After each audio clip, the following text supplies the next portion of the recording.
if you notice, this is what I find remarkable, is when you make the argument that we're at war with radical Islam, then suddenly all sorts of bugaboos are thrown up. First of all, Jeff Kuhner wants to kill every Muslim on the planet.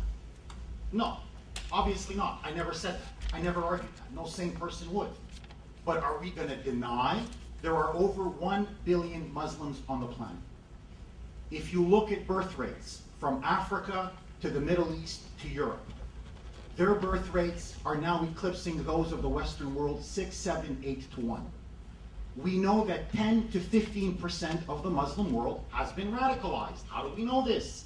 Through opinion polls. People in Britain, the Muslim population in Britain. This was after the 2005 London 2 bombings. The Muslim population in Britain was asked, do you support the bombings? Over 1/3, this is those that were willing to admit it, said yes. So is there not a radical component to Islam? Yes. Hell, even many rulers in the Middle East admit that their populations, 10 to 15%, have become radicalized. So when you say you have to confront Islamic fascists, all of a sudden, no. Jeff Kuhner wants to ban Islam. Jeff Kuhner wants to literally fight an intergalactic war with Islam. He wants to send them to Mars, throw them there, and then murder them. When did I ever say that? But my friends, if we cannot even recognize the threat that we face, if we can't even recognize the enemy that we face, how can you win a war?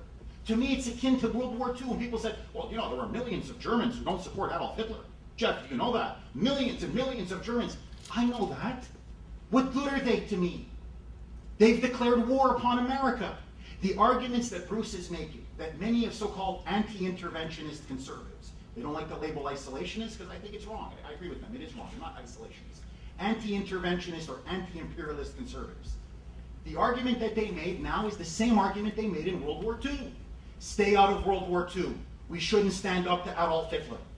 We were the ones that brought upon the attacks on Pearl Harbor. Had we not been meddling in Asia, the Imperial Japanese would not have attacked us. And my question to them is a simple one.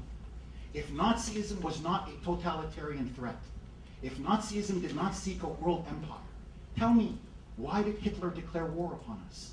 He had no obligation to. He didn't. After Pearl Harbor, we were at war with Japan. We were not at war with Germany. All you have to do is read Hitler's own writings. He himself openly said, America will be our greatest enemy. It is a mongrel nation. We must eventually annihilate it. But again, what was the argument they used then? Oh no, it'll lead to a national security state. We're going to lose all our freedoms. Yes, did we intern Japanese Americans? Yes, to our discredit, we did. But don't worry about it. The world is a much better place after World War II, is it not? Do we not live in greater freedom after defeating Nazi Germany and Imperial Japan, even though civil rights abuses were committed? So when people say, well, Jeff, this person may have had his civil rights abuses violated. Hey, it name me one war that civil rights abuses weren't violated. That's not the issue. We do the best we can to minimize civil rights abuses. Believe me, I don't believe in violating civil rights. Trust me on this. But that's not the issue. The issue is a simple one. Is Iran on the march to getting a nuclear bomb? Yes. Is Hezbollah and Hamas penetrating our southern border? Yes. In fact, are they now in Lebanon? Here's another story my paper broke.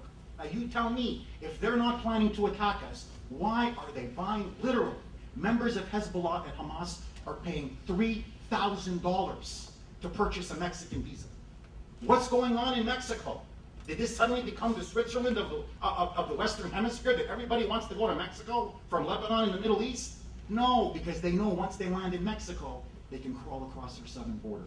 My friends, there is no denying this fact. In 20 years, Amsterdam will be a majority Muslim city. In 30 years, France itself will become a Muslim majority country.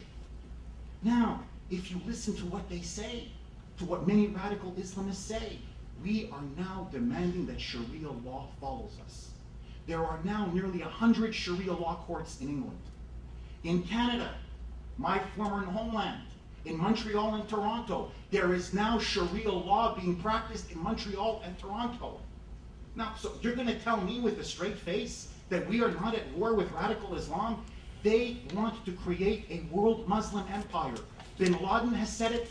The Iranian regime has said it. The Muslim Brotherhood has said it.